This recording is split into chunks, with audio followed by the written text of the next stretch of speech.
Hi guys, welcome back to my channel. First of all అందరికీ ఓం నమ శివాయ. ఓం నమ శివాయ అని ఎందుకంటున్నానంటే మ్యాటర్ మీకు అర్థమై ఉంటుంది మ్యాక్సిమం. సో ప్రీవియస్గా నేను ఒక షార్ట్ అయితే పెట్టాను. ఆ షార్ట్ ఏంటంటే ఒకరి బలవంతం మీద ఒక సినిమాకి అయితే వెళ్తున్నాను. వెళ్ళిన తర్వాత పరిస్థితి ఏందని చెప్పి ఒక షార్ట్ అయితే పెట్టాను. దానికి సంబంధించి ఫుల్ రివ్యూ అనమాట ఇది. సో ఏం లేదండి, మేమైతే కన్నప్ప మూవీకి వెళ్ళాము. సో మూవీ చూసిన వెంటనే రివ్యూ పెట్టిండొచ్చు, ఎందుకంటే నిన్నంతా టైం నిన్న నాకు రివ్యూ పెట్టిండొచ్చు. కానీ నేను ఎందుకు పెట్టలేదంటే ఈ కన్నప్ప ఎలా ఉంది, భక్త కన్నప్ప ఎలా ఉంది, ప్రీవియస్ ఓల్డ్ మూవీ కృష్ణమాది గారిది, ఈ రెండు చూసి ఒకసారి నేను నా ఒపీనియన్ చెప్దామని చెప్పి నేనైతే వెయిట్ చేయడం అయితే జరిగింది. సో ఇప్పుడు టైం కుదిరింది కాబట్టి సో రెండు చూసేసాను. చూసి నా ఒపీనియన్ నేను చెప్తున్నా, రివ్యూ అని నేను చెప్పను, బేసిక్గా నా ఒపీనియన్ నేను చెప్తున్నా అంతే. సో ఇక్కడ మన మంచు విష్ణు గారి కన్నప్ప అయితే చూద్దాం ఫస్ట్, మళ్ళీ ఓల్డ్ కన్నప్పకి వెళ్దాం.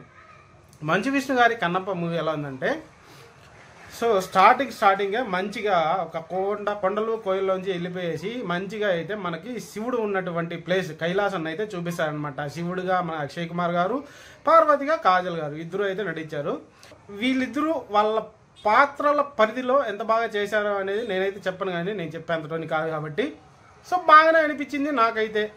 ఒక శివుడుగా ఒకరు పార్వతిగా బాగానే చేశారని నాకు అనిపించింది. So that is the thing. And ఇంకా సినిమా గురించి చెప్పేదానికి వెళ్ళామంటే లోపలికి first of all cinema start చేయడమే ఇద్దరు అమ్మాయిలు ఒక కథ చెబుతా వెళ్తారనమాట. ఆ కథ ఏందో నాకైతే అర్థం కాల, నిజంగా ప్రామిస్. సో వాళ్ళు ఎందుకున్నారో సినిమాలో కూడా నాకు అర్థం కాలేదు, ఇది కూడా ప్రామిస్. సో అలా జరిగిపోయింది అనమాట. అది అయిపోయిన తర్వాత ఒక చిన్న పిల్లోడు స్టోరీ అయితే స్టార్ట్ అవుతుంది అనమాట. ఆ స్టోరీ ఏంటంటే మన విష్ణు గారు తిన్నడు అనే క్యారెక్టర్ చేశారు యాజ్ యూజువల్ అందరికీ. ఒకవేళ అంటే ఇది రియల్ స్టోరీనా, రియల్గా జరిగిందా లేదా అంటే పాత సినిమాలో కూడా నేను చూశాను అనమాట. తిన్నడుగానే ఉంది అక్కడ కూడా పేరు. సో ఆ స్టోరీ అయితే స్టార్ట్ అవుతుంది. తిన్నడుగా ఆ విష్ణు గారి కొడుకు అయితే చాలా అద్భుతంగా చేశాడు, చాలా మంచిగా తీశాడు అనమాట. తన సీన్స్ కూడా చాలా తన ఏజ్ తగ్గట్టు తన పరిధిలో తను బాగా చెప్పాడు. తనే ఓన్ డబ్బింగ్ కూడా చెప్పుకున్నాడు. మొత్తం ఫారిన్ యాక్సెంట్ అయితే వచ్చింది తెలుగు మాట్లాడుతుంటే. తను పుట్టి పెరిగిన పరిస్థితులు అలా ఉన్నాయి కాబట్టి సో ఎలా ఉన్నా కూడా తను ఓన్ డబ్బింగ్ చెప్పాడంటే లెక్క వేసుకోండి ఎంత బాగుందో. ఇంకా ఇక్కడ నుంచి మెయిన్ స్టోరీలోకి వెళ్తే అతను పెరిగి పెద్దవాడు అవుతాడు. ఇంకా వేరే జరిగింటాయి అనమాట, బలిలు అవన్నీ చెప్పాలంటే మొత్తం స్టోరీని చెప్పేసేయాలి. స్టోరీ చెప్పకూడదు కాబట్టి నేను ఇది చెప్పట్లేదు. సో ఆ పిల్లోడు తిరిగి పెద్దవాడు అవుతాడు, పెద్దవాడు విష్ణు అవుతాడు. తను మెయిన్ ఏంటంటే తన తెగలో ఉన్నటువంటి పిల్లలకి ఏమీ కాకుండా చూసుకుంటాను అని చెప్పి ఒక శపథం అయితే చేసి దాన్ని నెరవేరుస్తూ ఉంటాడనమాట. ఇంకా ముందుకు వెళ్ళామంటే ఇవి 4 తెగలుగా ఉంటాయన్నమాట విష్ణు వాళ్ళవి. 4 తెగల్లో గొడవలు, వాళ్ళకి గొడవలు అయ్యి ఎవరితో ఎవరు మాట్లాడుకోకుండా అది అంటారు. మధ్యలో ఒకరైతే ఇక్కడ మెయిన్ కాన్సెప్ట్ ఏంటంటే శివుడు, అందరికీ తెలిసిందే కదా, దాని గురించే సినిమా అయితే తీశారు. దానికోసమని వాయులింగం అనే ఒక కాన్సెప్ట్ అయితే తీసుకున్నారు. ఆ వాయులింగాన్ని ఎత్తుకెళ్ళడానికి ఒక దుండగులు అయితే వస్తూ ఉంటారు అనమాట. వాళ్ళు వచ్చేటప్పుడు వాళ్ళ పని వాళ్ళు చేసుకోకుండా విష్ణు వాళ్ళ తెగకు సంబంధించిన ఒక అమ్మాయిని అయితే తీసుకెళ్ళిపోతారు. తీసుకునేటప్పుడు మనోడు యుద్ధం బీభత్సంగా చేసి బాణాలు గిన్నెలు వేసి అందరినీ చంపేస్తాడు అనమాట. లాస్ట్లో కూడా ఒక డైలాగ్ చెప్తాడు, మా అన్న వస్తాడు అందరినీ ఇక్కడ ఉన్న వాళ్ళందరినీ లేపేస్తాడు, వాయులింగాన్ని తీసుకెళ్ళిపోతాడని ఒక భారీ డైలాగ్ అయితే చెప్తాడు.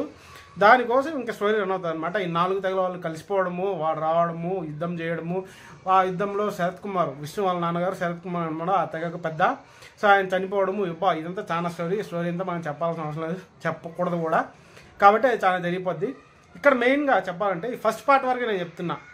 ఫస్ట్ పార్ట్లో యాజ్ యూజువల్గా ఒక మనిషి లైఫ్లో జరిగే కొన్ని సంఘటనలు ఉంటాయి కదా, ఆ సంఘటనలు అన్నీ ఇక్కడ ఉన్నాయండి. ఏంటంటారా, రొమాన్స్ కానీ ప్రేమలు కానీ ఇవన్నీ చాలా ఉన్నాయి. ఇంకా డ్రెస్సెస్ గురించి మాట్లాడితే నేను చెప్పలేను, నేను అసలు కామెంట్ కూడా చేయలేను అనమాట. ఆ యుగానికి ఆ డ్రెస్సులు ఉన్నాయో లేదో నాకు తెలియదు కాబట్టి నేను ఓల్డ్ మూవీస్లో చూసిన దాని ప్రకారం అయితే వీళ్ళు చూపించింది న్యూ ట్రెండ్కి తగ్గట్టు ఉందన్నమాట డ్రెస్సింగ్ సెన్స్ అదంతా. సో దాని గురించి నేను కమెంట్ చేయను, నేను మాట్లాడలేను. మీకు ఏమన్నా తెలిస్తే దాని గురించి చూసింటే సినిమా అది బాగుంది, ఆ డ్రెస్సింగ్ సెన్స్ ఏమి అనేది అయితే మీరైతే కమెంట్ చేసి చెప్పండి.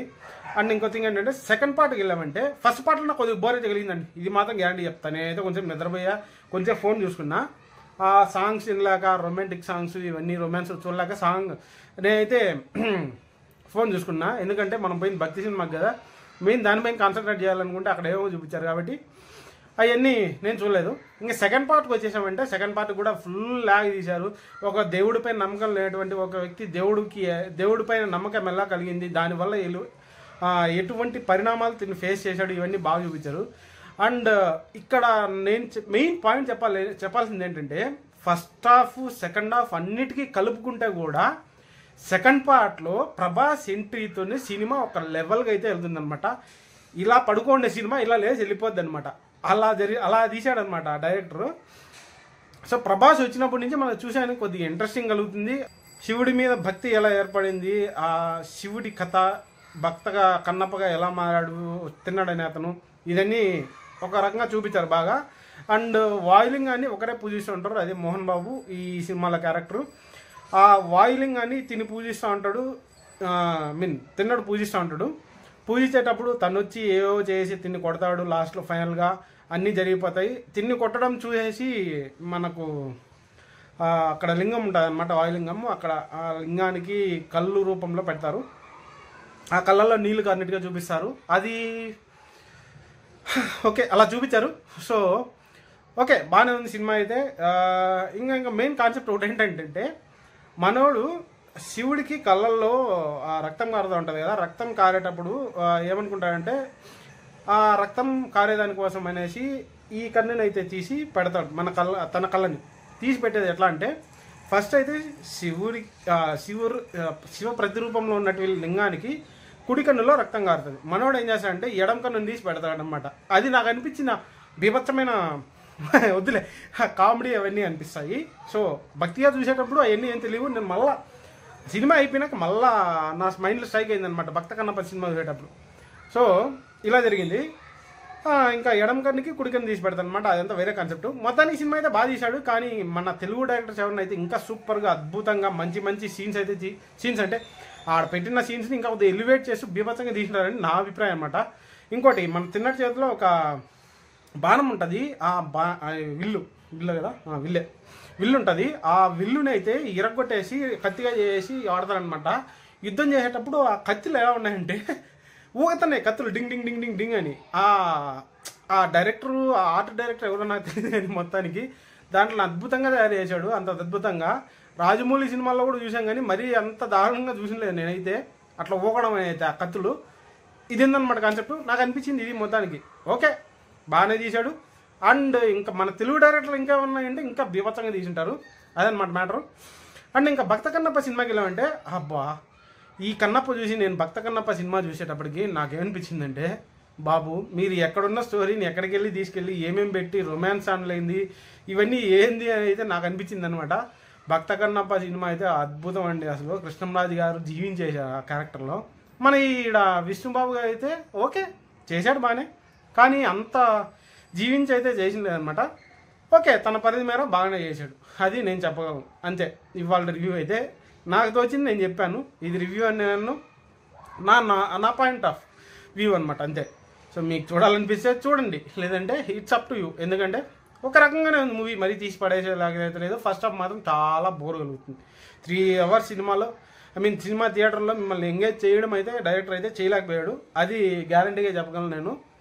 అదనమాట thing. So this is my opinion, అంతే అనమాట ఇవాళ రివ్యూ.